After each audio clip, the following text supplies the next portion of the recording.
প্রিয় দর্শক, সবাইকে পবিত্র মাহে রমজানের শুভেচ্ছা। আজকে নিজের একটা অভিজ্ঞতা শেয়ার করার জন্য ভিডিওটা করছি। ইদানিংকালে দুটো ইনসুলিন বাজারে এসেছে, একটা সিমাগ্লুটাইড আর একটা টিরজেপাটাইড।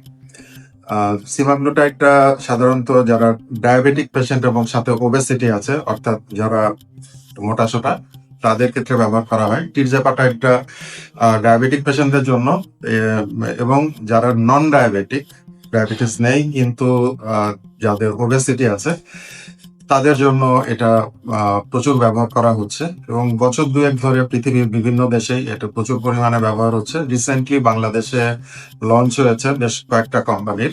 প্রথমে 2.5 মিলিগ্রাম দিয়ে শুরু করতে হয় সপ্তাহে একটা, এরপরে ডোজ বাড়িয়ে 5 মিলিগ্রাম কিংবা 10 মিলিগ্রামও দেওয়া যেতে পারে, সপ্তাহে একটা চামড়া নিচে দিতে হয়। তো আমি আমার নিজের জন্য এইটা ইউজ করেছিলাম, কারণ আমি দেখেছি যে বেশ কিছুদিন ধরেই খাওয়া দাওয়া কন্ট্রোল করেও আমার বডি ওয়েট কমানো যাচ্ছে না, পেটটা বড় হয়ে যাচ্ছে। তো ভাবলাম যে ওষুধটা এসছে এবং এটা স্যাররা লিখছেন, তো আমিও ইউজ করি। তো এই ওষুধের কিছু পার্শ্ব প্রতিক্রিয়া আছে যেটা আমি বেশ কষ্টই পেয়েছি এবং যেটার জন্য মনে হলো যে একটু বলা দরকার। যে প্রথমত যেটা হয়, যে আপনার ক্ষুধার রুচি কমে যায়, খিদে একদমই লাগে না, খাবার দেখলেও খেতে ইচ্ছা করে না। তো এটা ভালো, কম খেতে খেতে আস্তে আস্তে পাকস্থলীও ছোট হয়ে যাবে, খাবার আগ্রহ কমে যাবে। কিন্তু সারাক্ষণই একটা বমি বমি ভাব হতে থাকে। এটা হয়তো কারো একটু কম হবে, কারো একটু বেশি হবে।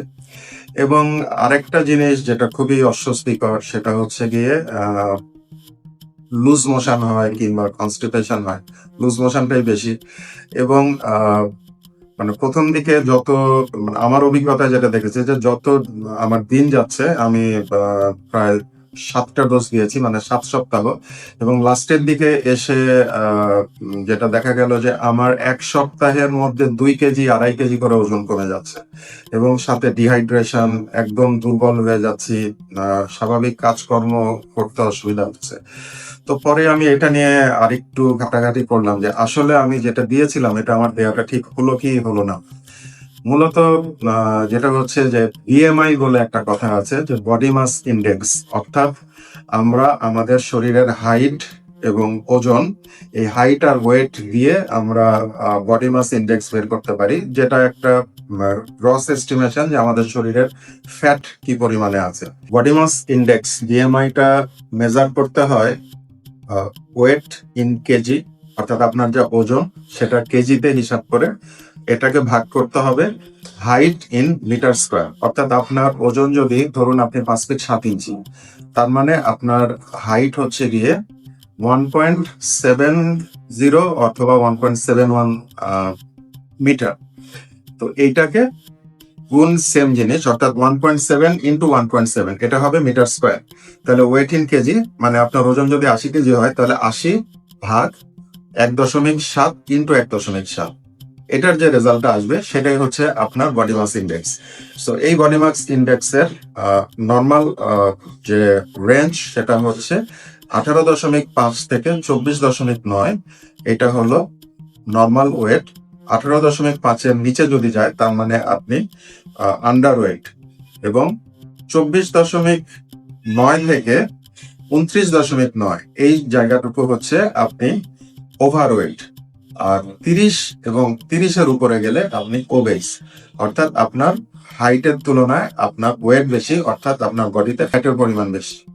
তবে কিছু কিছু এক্সেপশন আছে, যেমন আপনার যারা অ্যাথলেট তাদের মাসল মাস অনেক বেশি থাকে, ফ্যাট কম থাকে, তাদেরও ওভারওয়েট হতে পারে। প্রেগন্যান্সিতেও এটা সঠিকভাবে আসবে না এই মেজারমেন্টটা। যাদের বিএমআই 30-এর উপরে আছে তাদের জন্যই আসলে এইটা অ্যাপ্লিকেবল, এবং তাদের ক্ষেত্রেই এইটা অনেক ভালো একটা দৃশ্যমান ওজন কমানোর ব্যাপারটা আসবে। তাদের ওভারওয়েট অর্থাৎ 30-এর নিচে বিএমআই আছে, তাদের এই ইনজেকশনটা না দিয়ে বরং এক্সারসাইজ এবং খাবার কন্ট্রোল করা, নিয়মিত হাঁটা, এগুলোর মাধ্যমে করাই ভালো। আমি নিজেই যেটা করেছি যে একজন প্র্যাকটিসিং ডক্টর হওয়ার কারণে আমাদের আসলে এক্সারসাইজ করা কিংবা জিমে যাওয়ার সময় খুব কম। সারাদিনই কাজ করতে হয় এক জায়গায় বসে কিংবা দাঁড়িয়ে।